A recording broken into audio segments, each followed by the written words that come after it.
Breaking news, the highest profile Democrat yet officially wading into presidential waters.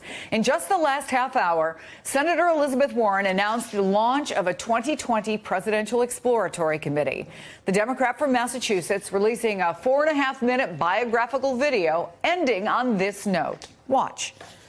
No matter where you live in America, and no matter where your family came from in the world, you deserve a path to opportunity. That's why today I'm launching an exploratory committee for president. But the outcome of this election will depend on you. If we organize together, if we fight together, if we persist together, we can win. We can, and we will. Let's get right to NBC's Mike Memoli, who's in Cambridge, Massachusetts. We have been playing this game for quite a while, Mike. Who was going to get in first? Who was going to make the first jump? Now we know it's Elizabeth Warren. What can you tell us?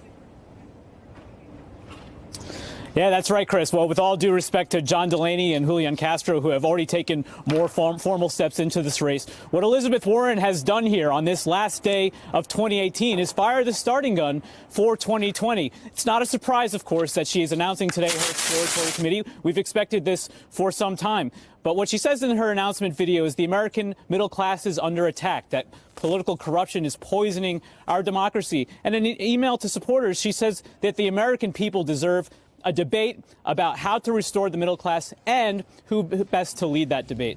Now, why today? Talking to Warren advisors, they say that she wanted to make this announcement today for two reasons. One is, it's actually a technical reason. She doesn't have a leadership pack like some of the other big-name Democrats do. So this allows her to start raising money and spending money, hiring staff, and maybe doing some political travel, which we might see in less than a week.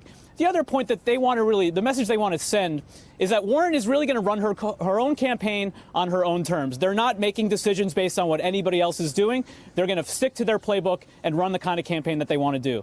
Warren, of course, was just reelected to a second term in the Senate. She'll be sworn in for that second term on Thursday. It'll be interesting in the Senate to see her interact with the likes of Cory Booker, Kamala Harris, some of the other big-name Democrats we expect to get into the race soon.